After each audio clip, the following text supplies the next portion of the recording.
ആ അന്വേഷണത്തെ 2 ദിവസം കൊണ്ട് 2.5 ദിവസം കൊണ്ട് ഇവിടുന്ന് സ്റ്റോപ്പ് ചെയ്യുകയാണ്. ഇപ്പം ആരോ അന്വേഷിക്കുന്നുണ്ട്. ഞാൻ ഇവരോട് പറഞ്ഞു, നിങ്ങളതിന് സഹകരിക്കാൻ നിൽക്കണ്ട. ഒരു അന്വേഷണം കൊണ്ടൊരു കാര്യമില്ല. നിങ്ങളടുത്തുള്ള തെളിവുകൾ കൊടുക്കരുത് ഞാൻ പറഞ്ഞിട്ടുണ്ട്. അവർ കൊടുക്കുകയാണെങ്കിൽ കൊടുക്കട്ടെ, അല്ല എന്ത് ചെയ്യാൻ പറ്റും? ഒരു കാര്യമില്ല. ഈ അന്വേഷണ ടീം അന്വേഷിച്ചിട്ട് ഒരു ചുക്കും സംഭവിക്കാൻ പോകുന്നില്ല. എനിക്കറിയാത്. പണത്തിന്റെ മുകളിൽ പരുന്തും പറക്കൂല എന്നൊക്കെ നമ്മൾ കേട്ടിട്ടുണ്ടല്ലോ.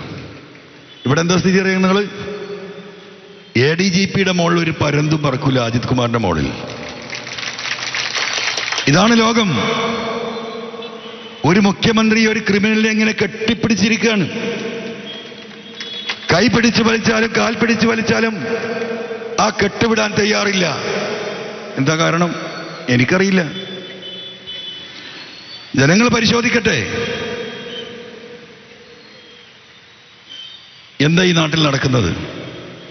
ഞാൻ പഴയ കഥയ്ക്കൊന്നും കിടക്കുന്നില്ല. ഞാൻ ഷോർട്ടായി പറഞ്ഞ് അവസാനിപ്പിക്കുകയാണ്. എന്താ ഈ നാട്ടിൽ നടക്കുന്നത്?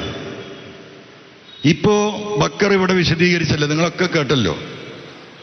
എന്താ നിങ്ങളുടെയൊക്കെ മനസ്സിൽ തോന്നുന്നത്? നിങ്ങൾക്കൊരു ഫീലിംഗ് ഉണ്ടാവുമല്ലോ. ആ ഫീലിംഗ് തന്നെയാണ് യഥാർത്ഥത്തിൽ. പക്ഷെ ആ ഫീലിംഗ് എത്ര നേരം ഉണ്ടാകും? ഇപ്പൊ 7:30 മണി, ഒരു 9:30 മണി വരെ ഉണ്ടാവും. കാരണം ഇവിടുന്ന് വീട്ടിൽ പോയി രാത്രി ഭക്ഷണം കഴിക്കുമ്പോൾ ഇരുന്ന് മക്കളോടോ ഭാര്യമാരോടോ ഒന്ന് ചർച്ച ചെയ്യും. പിന്നെ നമ്മൾ സുഖമായിട്ട് കൂർക്കം വലിച്ചുറങ്ങും. അത്രയേ ഉള്ളൂ. ഇതിങ്ങനെ PV അൻവർ പറഞ്ഞ് നടന്നുകൊണ്ട് വലിയ കാര്യമൊന്നുണ്ട് എനിക്ക് തോന്നുന്നില്ല. പക്ഷെ എന്താ പറയുക, നിൽക്കാതെ പറഞ്ഞുകൊണ്ടിരിക്കുകയാണ് ഞാൻ.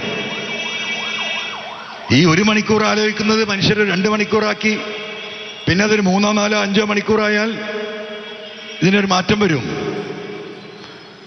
ഇപ്പൊ കോഴിക്കോട്ടുകാരെ സംബന്ധിച്ച് പ്രത്യേകിച്ചും ഇതാർക്കും സംഭവിക്കാം.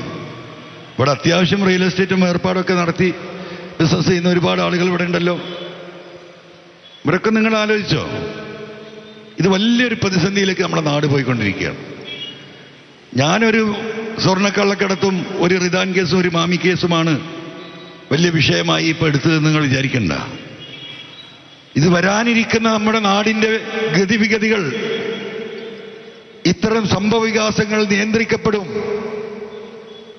ഈ കാര്യങ്ങൾ കൈവിട്ടു പോകും. പോലീസിന്റെ ഒരു ചെറിയ വിഭാഗമാണെങ്കിൽ പോലും ഈ ക്രിമിനൽ വൽക്കരണം ദൂരവ്യാപകമായ പ്രത്യാഘാതങ്ങൾ ഈ നാടിനുണ്ടാകും എന്ന് കണ്ടിട്ടാണ് ഇങ്ങനെ റോൾ എടുത്ത് രംഗത്തിറങ്ങേണ്ടി വന്നത്. അപ്പൊ നിങ്ങളാണത് മനസ്സിലാക്കേണ്ടത്.